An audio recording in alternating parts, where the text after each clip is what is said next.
Welcome back to TGIF. If you're enjoying the show, throw some flames up in the chat for us on YouTube. We'll check them out later. All right, y'all. Recently, this video went viral showing a group of teens physically assaulting and bullying an autistic teen in a New York subway station. Now, the bullies were heard screaming N-word alerts before a group of them started physically assaulting the autistic teen. So far, one arrest has been made. Al, let's go to you first. What are your thoughts on this crazy story? Claudia, I was shocked. I was disgusted. I was disappointed. This was just really saddening to me. This hit home too, because as you guys know, Sherry Shepherd has an autistic child. And so when, I used to take him to get his hair cut and take him to dinner, and we would have to take the train. And one of the things that she was always concerned about was her son being on the train alone. And to see something like this happen to an autistic kid, it just registered in my head why she was always so fearful, because this is something that she didn't want her child to go through. And I'm not sharing anything that people don't know, because if you look on her Instagram, she posts this incident and she calls for, something to happen or occur for the people that bullied this autistic child. I just don't know. It's just saddens me. It saddens me on so many levels. One, that it happened to an autistic child. Two, that it's crime from our community on each other.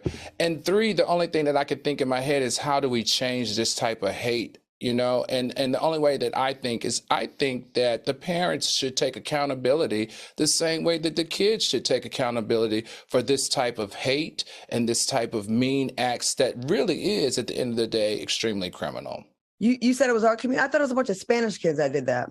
Well, I'm saying I said in our community. When I say our community, I say the Black and brown community. So it was Spanish kids. You're right. And they are trying to say that allegedly it was a hate crime. Well, they were calling them they were saying N-word alert and all kind of things. You know what's crazy? Kids are their nerve. Go ahead, Q. Go ahead. I'm just gonna say their nerve, and it's just so funny because them New York Latinos is the first ones that want to use the N-word. So I just find it baffling that they're someone calling someone a nigger. That's just baffling to me. I'm gonna keep it short. I'm gonna keep it brief. To Al's point, I think the parents should go to jail, and I honestly think those children's lives should be straight up ruined. I think they should be put in the system, put in juvenile hall, and just completely just put on a list. Just like, you know what? Just like we have a sex offender list, we need to have a hate crime list. I'm gonna tell you why. You don't go to jail for 30 days and then the hate is magically gone from your heart. No, people need to know what you're capable of and what you're about. And lastly, I don't understand this behavior. And that's why I say the parents need to be arrested, because we've all been children once. I'd have never done that. Me and my friends, something like that never would have crossed our minds to do anything like that. These new kids, these new lean babies, crack babies, I don't know what the hell kind of babies, but this new generation, they are straight up trash. I'm sorry.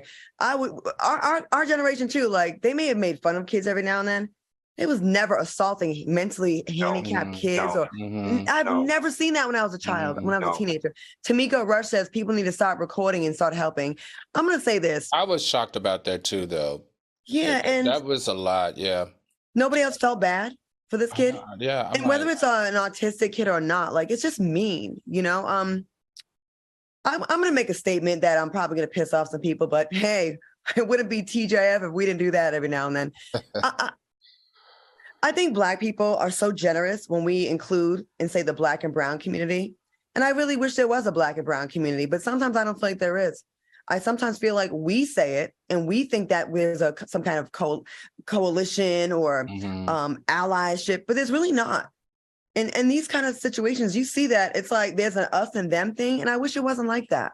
You know what I mean? Like, there's not a whole group of minorities that say, hey, he's one of us. We should care. We should protect him. Nope, it was not that at all. And then how quickly they were dropping the N-word.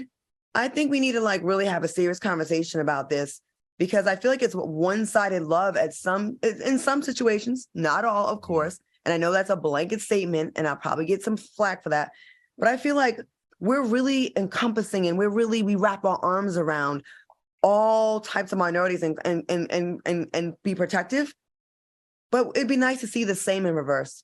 It really would be nice. Right. That kid should have been protected. And for Latino kids to be sitting there calling them the N-word in front of white kids, that's a problem to me. That's a problem.